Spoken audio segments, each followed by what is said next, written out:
नमस्कार साथियों, मैं रामलाल चौधरी अपने YouTube channel Indian polity with Ramlal Chaudhary पर आपका हार्दिक स्वागत करता हूं। साथियों, आज हम बात करेंगे भारतीय संविधान और राज्य व्यवस्था के एक महत्वपूर्ण बिंदु पर, और वो आज का हमारा जो टॉपिक है वो संविधान सभा। साथियों, आज हम बात करेंगे संविधान सभा की। संविधान सभा का गठन कैसे हुआ, संविधान सभा ने किस प्रकार भारत के संविधान का निर्माण किया, संविधान सभा में कुल कितने अधिवेशन हुए, संविधान सभा में कुल कितने सदस्य थे, सदस्यों का निर्वाचन कैसे हुआ, कितनी महिलाएं थी, कौन कौन सी समितियां बनी थी और किस प्रकार भारत का संविधान लागू हुआ था, कब बनकर तैयार हुआ, इन सभी बातों पर आज हम चर्चा करेंगे। साथियों, हमारा भारत 15 अगस्त 1947 को आज़ाद हुआ था और 15 अगस्त 1947 से पहले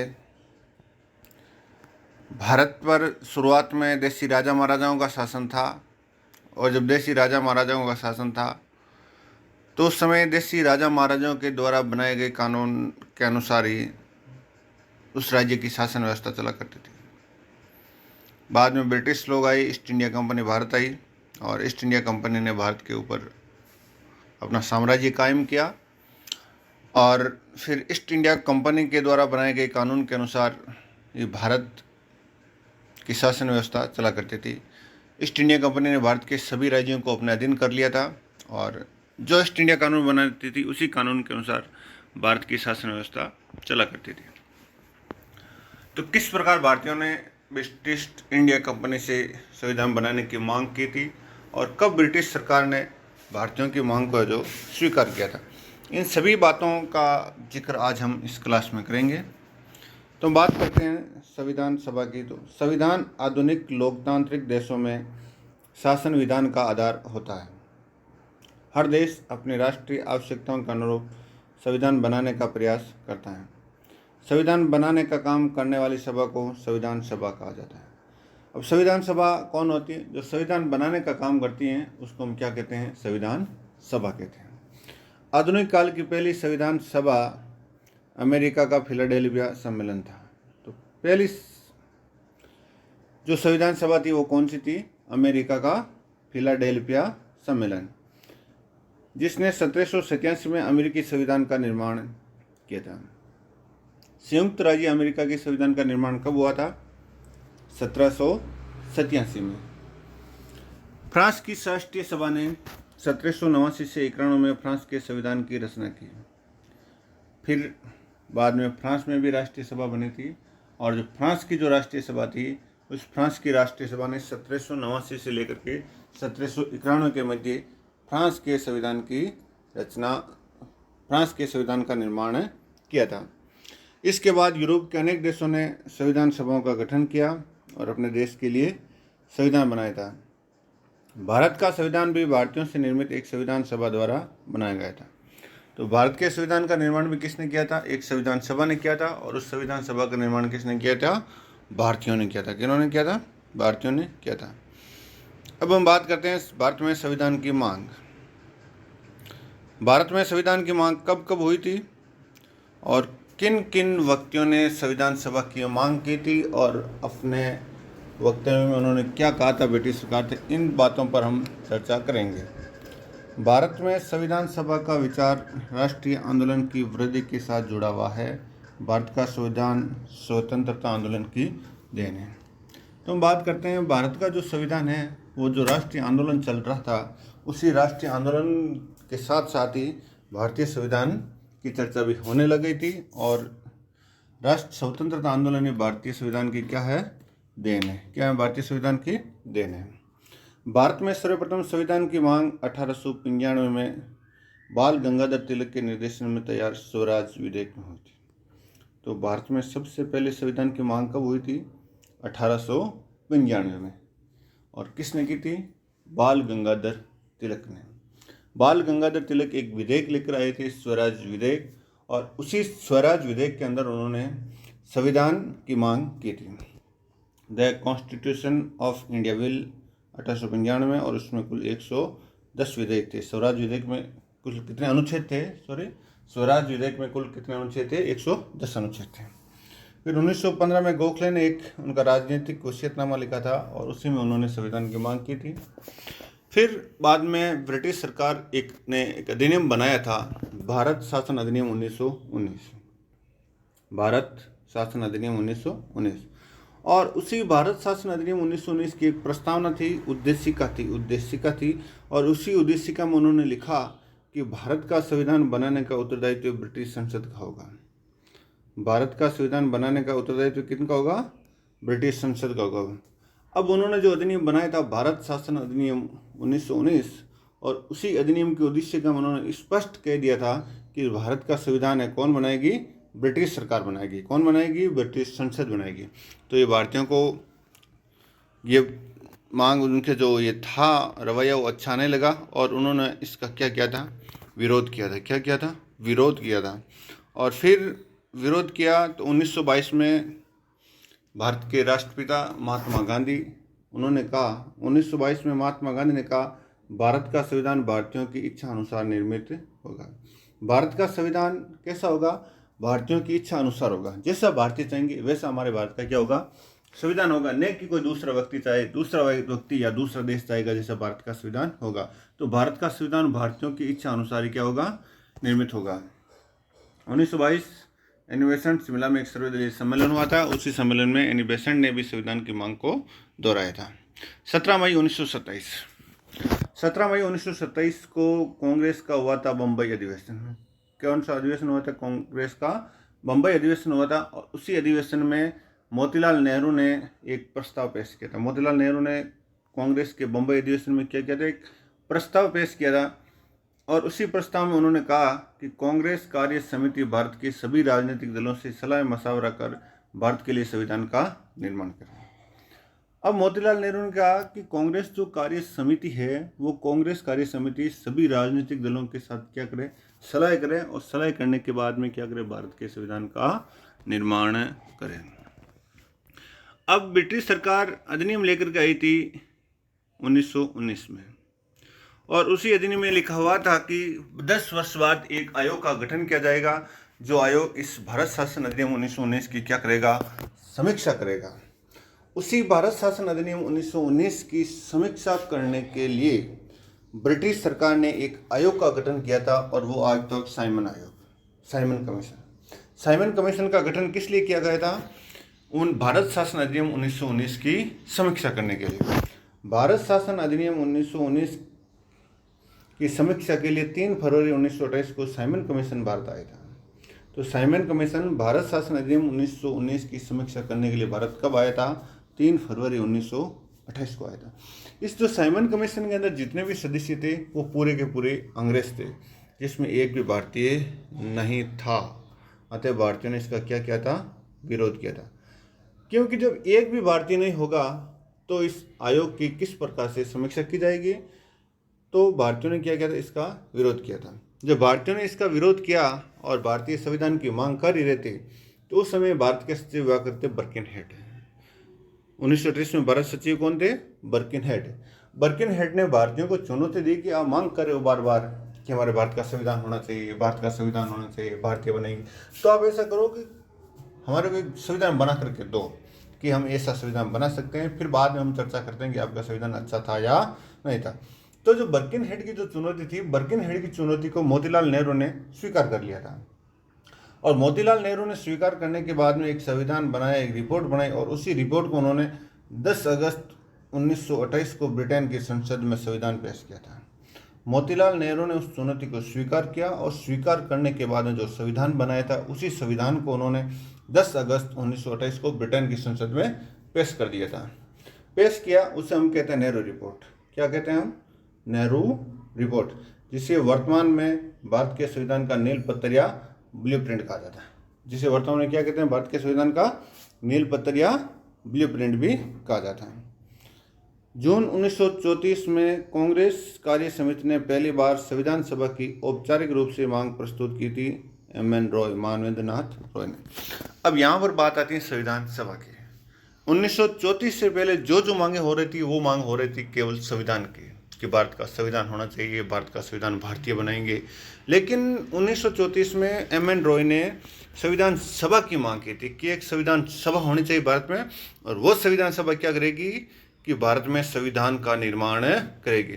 तो यहाँ पर दो प्रकार के प्रश्न आते हैं।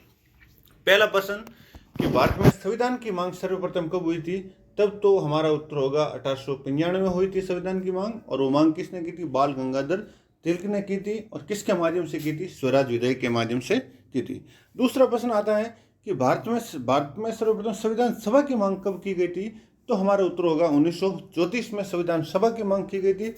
और संविधान सभा की मांग किसने की थी? एम.एन. रॉय ने की थी। किसने की थी? एम.एन. रॉय ने की थी। 1935 में भारतीय राष्ट्रीय कांग्रेस ने पहली बार भारत के संविधान निर्माण के लिए आधिकारिक रूप से संविधान सभा के गठन की मांग की थी। अब यहां पर प्रश्न आता है कि कांग्रेस ने सबसे पहले मांग कब की थी? तो भारतीय राष्ट्रीय कांग्रेस ने आधिकारिक रूप से जो संविधान सभा की मांग की थी वो की थी 1935 में। कब की थी? 1935 में। अब 1938 में हुआ था 1938 में हुआ था कांग्रेस अधिवेशन। 1938 में क्या हुआ था? कांग्रेस अधिवेशन। 1938 के कांग्रेस अधिवेशन में पंडित जवाहरलाल नेहरू ने कहा कि भारतीय संविधान का निर्माण एक संविधान सभा द्वारा किया जाए। अब 1938 में हुआ था कांग्रेस का अधिवेशन, और उसी कांग्रेस के अधिवेशन में पंडित जवाहरलाल नेहरू ने कहा कि भारत के संविधान का जो निर्माण है वो एक संविधान सभा द्वारा किया जाए। किसके द्वारा किया जाएगा? संविधान सभा द्वारा किया जाएगा। और वो संविधान सभा कैसी होगी? वयस्क मताधिकार के आधार पर भारत की जनता द्वारा चुनी गई हो। और उस संविधान सभा का निर्माण कौन करेंगे? भारत की जनता करेगी। और भारत की जनता किस प्रकार करेगी? वयस्क मताधिकार के आधार पर उस संविधान सभा का गठन होगा। अब भारतीय 1895 से लेकर के 1938 तक लगातार संविधान की और संविधान सभा की मांग कर रहे हैं, लेकिन ब्रिटिश सरकार भारतीयों की इस मांग पर किसी प्रकार का कोई विचार नहीं कर रही है, कोई अमल नहीं कर रही है। लेकिन 1939 में हो जाता है द्वितीय विश्व युद्ध शुरू। और द्वितीय विश्व युद्ध शुरू होता है तो भारत द्वितीय विश्व युद्ध में ब्रिटिश सरकार का सहयोग नहीं करता है, और इधर अमेरिका ब्रिटेन पर दबाव बनाता है कि किसी प्रकार भारतीय सेना को हमारे पक्ष में लाया जाए, भारतीयों को हमारे पक्ष में लाया जाए। ये करते करते जब दबाव बनता है तो ब्रिटिश सरकार सोचती है क्यों नहीं हम भारतीयों की जो संविधान सभा की मांग है, संविधान की मांग है, उस सभा को हम क्या कर लेते हैं? स्वीकार कर लेते हैं। तो इसी बात पर उन्होंने अमल किया और भारतीयों की संविधान सभा की मांग को ब्रिटिश सरकार ने आधिकारिक रूप से 8 अगस्त 1940 अगस्त प्रस्ताव में लॉर्ड लिनलिथ द्वारा पहली बार स्वीकार किया गया। तो जो भारतीयों की जो संविधान सभा की मांग थी, उस मांग को स्वीकार करने के लिए ब्रिटिश सरकार ने एक अपने ब्रिटिश संसद में एक प्रस्ताव लाया गया था, जो अगस्त के महीने में लाया गया था, और उस प्रस्ताव का नाम था अगस्त प्रस्ताव। उस प्रस्ताव का नाम क्या था? अगस्त प्रस्ताव। और वो अगस्त प्रस्ताव आया था 8 अगस्त 1940 को। और 8 अगस्त 1940 के इस अगस्त प्रस्ताव में लॉर्ड लिनलिथ द्वारा पहली बार स्वीकार किया गया कि भारतीय संविधान का निर्माण भारतीयों की प्रतिनिधि सभा द्वारा किया जाएगा। अब सबसे पहले उन्होंने स्वीकार कर लिया था कब? 8 अगस्त 1940 को। किस प्रस्ताव में? अगस्त प्रस्ताव में कहा कि भारत का संविधान का निर्माण कौन करेगी? भारत के जनता द्वारा या भारत के लोगों द्वारा चुनी गई एक प्रतिनिधि सभा करेगी। 11 मार्च 1942 को ब्रिटिश प्रधानमंत्री विंस्टन चर्चिल ने कॉमन सभा में कहा कि युद्ध कैबिनेट भारत में राजनीतिक समझौते को बढ़ावा दिए जाने के लिए एक योजना बनाए जाने पर एकमत है। फिर 1940 में उन्होंने इस मांग को स्वीकार कर लिया था। और 11 मार्च 1942 को उस समय ब्रिटेन के प्रधानमंत्री हुए थे विंस्टन चर्चिल। विंस्टन चर्चिल ने ब्रिटेन की कॉमन सभा में कहा कि जो हमारी युद्ध कैबिनेट है, हमारी जो कैबिनेट है, वो कैबिनेट भारत में जो भारत और ब्रिटेन के बीच राजनीतिक समझौता है, उस समझौते को बढ़ावा देने के लिए एक योजना बना रही है। क्या बना रही है? एक योजना बना रही है। और उसी योजना के तहत ब्रिटिश प्रधानमंत्री विंस्टन चर्चिल ने एक सदस्यीय क्रिप्स मिशन को भारत भेजा था। एक मिशन का गठन किया गया था, क्रिप्स मिशन। ये एक सदस्यीय मिशन था, इसमें केवल एक ही व्यक्ति थे, स्टेफर्ड क्रिप्स, और उसी क्रिप्स मिशन को क्या भेजा गया था, भारत भेजा गया था। और ये क्रिप्स मिशन 22 मार्च 1942 को भारत आया था। तो क्रिप्स मिशन भारत कब आया था, 22 मार्च 1942 को भारत आया था। और इस मिशन द्वारा 29 अगस्त 1942 को घोषणा की गई कि युद्धोपरांत तुरंत भारत में एक संविधान सभा की स्थापना की जाएगी। भारतीय ने इस प्रस्ताव को स्वीकार कर लिया। अब क्रिप्स मिशन भारत आया और उसने अपनी एक योजना बनाई और योजना में घोषणा की कि जैसे ही द्वितीय विश्व युद्ध समाप्त होगा, द्वितीय विश्व युद्ध समाप्त होते ही भारत में क्या कर दी जाएगी, एक संविधान सभा की स्थापना कर दी जाएगी। तो भारतीयों ने कहा युद्ध समाप्त होने के बाद में क्यों, युद्ध से पहले क्यों संविधान, क्यों नहीं, युद्ध के बाद क्यों, युद्ध के पहले क्यों नहीं भारत में संविधान सभा की स्थापना की जा सकती है। तो भारतीयों ने कहा हमें ये प्रस्ताव आपका मंजूर नहीं, हम तो चाहते हैं कि द्वितीय विश्व युद्ध समाप्त होने से पहले पहले हमारे भारत में एक संविधान सभा का क्या हो, गठन हो। गांधी जी ने इसे उत्तर तृतीय चेक कहा था कि मतलब ये इससे बैंक का चेक है जो बैंक लगातार नष्ट हो रहा है, मतलब आगे की डेट का चेक हमारे को दे दिया गया है और जब तक डेट इस चेक को बुनाने की तारीख आएगी तब तक ये बैंक भी क्या हो जाएगा, नष्ट हो जाएगा। जवाहरलाल नेहरू ने क्रिप्स को शैतान का वकील कहा था कि जो स्टेफर्ड क्रिप्स है वो क्या है, एक शैतान का वकील बनकर के भारत में आया है। अब जैसे ही द्वितीय विश्व युद्ध शुरू होता है और द्वितीय विश्व युद्ध शुरू होने के बाद द्वितीय विश्व युद्ध समाप्त होता है और द्वितीय विश्व युद्ध समाप्त होने के बाद में ब्रिटेन में चुनाव होते हैं और चुनाव में जो विंस्टन चर्चिल की पार्टी थी वो पार्टी चुनाव हार जाती है और नई पार्टी जो क्लेमेंट एटली की जो पार्टी है वो चुनाव जीत जाती है और क्लेमेंट एटली ब्रिटेन के नए प्रधानमंत्री बन जाते हैं।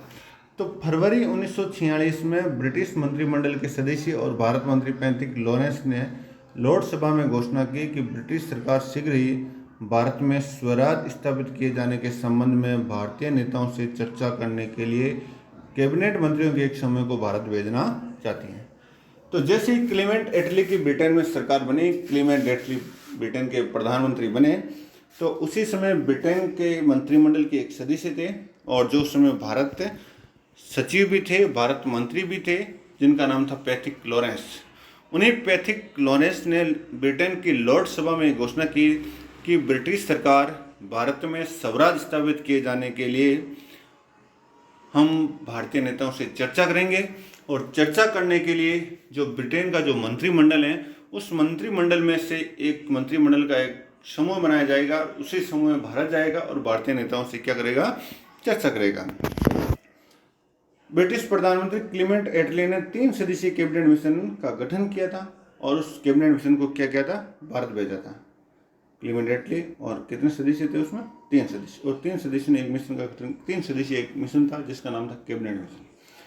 कैबिनेट मिशन भारत आया था और कैबिनेट मिशन भारत आया था 24 मार्च 1946 को। तो क्लेमेंट एटली ने एक 3 सदस्यीय कैबिनेट मिशन का गठन करके उसे भारत भेजा था और कैबिनेट मिशन भारत आया था 24 मार्च 1946 को।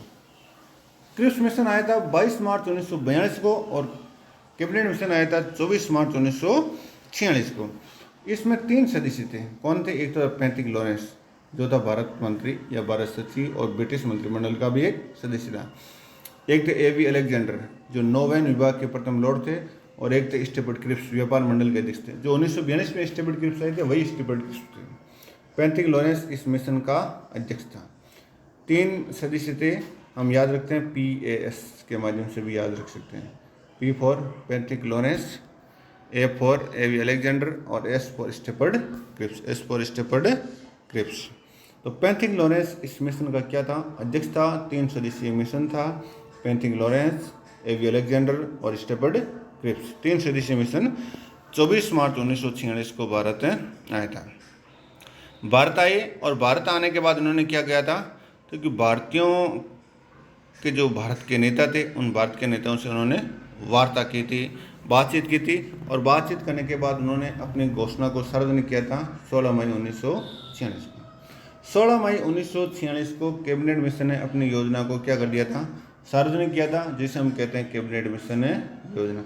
तो कैबिनेट मिशन योजना कब सार्वजनिक हुई थी, 16 मई 1946 को सार्वजनिक हुई थी। इसी घोषणा के अनुसार भारत में नए संविधान का त्रिस्तरीय आधार बनाया गया। कैसा आधार बनाया गया था, त्रिस्तरीय आधार बनाया गया, जिसमें था भारत संघ, देशी भारत और भारत संघ, ब्रिटिश भारत और देशी राज्य। कैबिनेट मिशन योजना में वयस्क मताधिकार को सैद्धांतिक रूप से तो स्वीकार किया गया। जो जवाहरलाल नेहरू ने वयस्क मताधिकार की मांग की थी उसको उन्होंने स्वीकार तो कर लिया, लेकिन भारतीय परिस्थितियों में व्यवहारिक न मानते हुए संविधान सभा के सदस्य तो प्रांतीय विधानमंडलों द्वारा अप्रत्यक्ष निर्वाचन को स्वीकार किया गया था। उन्होंने कहा हम आपकी जो वयस्क मताधिकार की मांग है उसको हम स्वीकार तो कर लेते हैं, लेकिन भारत की परिस्थितियाँ ऐसी नहीं है कि यहाँ पर वयस्क मताधिकार हो, तो इसलिए हम ये चाहते हैं कि जो संविधान सभा के सदस्यों का जो निर्वाचन है वो विधानमंडलों द्वारा अप्रत्यक्ष रूप से हो। किस प्रकार से हो? अप्रत्यक्ष रूप से हो। कैबिनेट मिशन ने पाकिस्तान की मांग को अस्वीकार कर दिया था, और जो ये मुस्लिम लीग पाकिस्तान के नए राज्य पाकिस्तान की मांग कर रही थी उसको उन्होंने स्वीकार किया कि मतलब अभी हाल फिलहाल पाकिस्तान जैसा कोई नया राज्य नहीं बनेगा, आप तो पहले संविधान बनाएं और संविधान सभा का गठन करें। कैबिनेट मिशन ने ही कुल संविधान सभा में 389 सदस्यों का निर्धारण किया था कि भारत में एक संविधान सभा होगी और उस संविधान सभा का निर्वाचन प्रांतीय विधानमंडलों के द्वारा एक प्रत्यक्ष रूप से होगा, और उसमें कुल 389 सदस्य होंगे। कितने सदस्य होंगे? 389 सदस्य होंगे। अब 389 सदस्यों ने भी उन्हें 3 भागों में डिवाइड कर दिया था। कितने भागों में डिवाइड किया था? 3 भागों में डिवाइड कर दिया कि 292 सदस्य होंगे प्रांतों से। 292 कहाँ से होंगे? प्रांतों से होंगे। 13 सदस्य देशी रियासतों से होंगे और 4 सदस्य होंगे कमिश्नरी क्षेत्रों से। 4 सदस्य कहाँ से होंगे? कमिश्नरी क्षेत्रों से। अब 4 सदस्य कमिश्नरी क्षेत्रों में कौन कौन से? एक था अजमेर मेरवाड़ा, एक था बलूचिस्तान, एक था कुर्ग और एक था दिल्ली। 4 कौन कौन से कमिश्नर क्षेत्र से? अजमेर क्षेत्र थे, अजमेर मेरवाड़ा, बलूचिस्तान, कुर्ग और दिल्ली।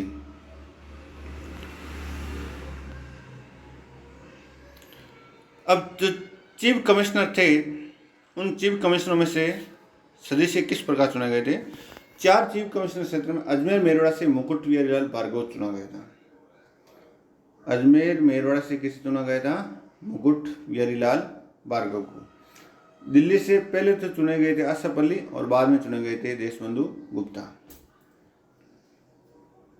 अजमेर से मुकुट बिहारी भार्गव, दिल्ली से आशापल्ली और बाद में किसे चुना गया था? देशबंधु गुप्ता को। केंद्रीय विधानसभा का सदस्य होने के कारण संविधान सभा के सदस्य बने। तो देखो ये 2 ऐसे कमिश्नर क्षेत्र से अजमेर मेरवाड़ा और दिल्ली, यहाँ से जो 2 सदस्य चुने गए थे वो दोनों सदस्य केंद्रीय विधानसभा के सदस्य थे, और केंद्रीय विधानसभा के सदस्य होने के कारण इन्हें संविधान सभा का सदस्य चुन लिया गया था। जबकि कुर्ग कोगड़ू एकमात्र ऐसा चीफ कमिश्नर क्षेत्र था जहाँ से CM पुना का कुर्ग विधान परिषद द्वारा निर्वाचित किए गए थे। अब देखो दिल्ली से और अजमेर से जो संविधान सभा के सदस्य बने थे वो तो केंद्रीय विधान सभा के सदस्य होने के कारण संविधान सभा के सदस्य बने थे, लेकिन जो कुर्ग चीफ कमिश्नर क्षेत्र था वहाँ से जो सदस्य चुने गए थे CM पुना का, उन CM पुना का निर्वाचन कुर्ग की विधान परिषद के द्वारा निर्वाचन हुआ था। चीफ कमिश्नर क्षेत्रों से प्रतिनिधित्व के इस तरीके का निर्धारण 16 मई 1946 की कैबिनेट घोषणा में ही कर दिया था। अब जो चीफ कमिश्नर क्षेत्र से उन क्षेत्रों से इन सदस्यों का निर्वाचन कैसे होगा, इस बात का निर्धारण जो कैबिनेट मिशन योजना आई थी 16 मई 1946 को, उसी योजना के तहत इनका निर्धारण कर दिया गया था। तो आज हम यहीं तक अध्ययन करेंगे और आगे की क्लास में हम आगे की संविधान सभा पर चर्चा करेंगे। तब तक मस्त रहें, पढ़ते रहें। जय हिंद।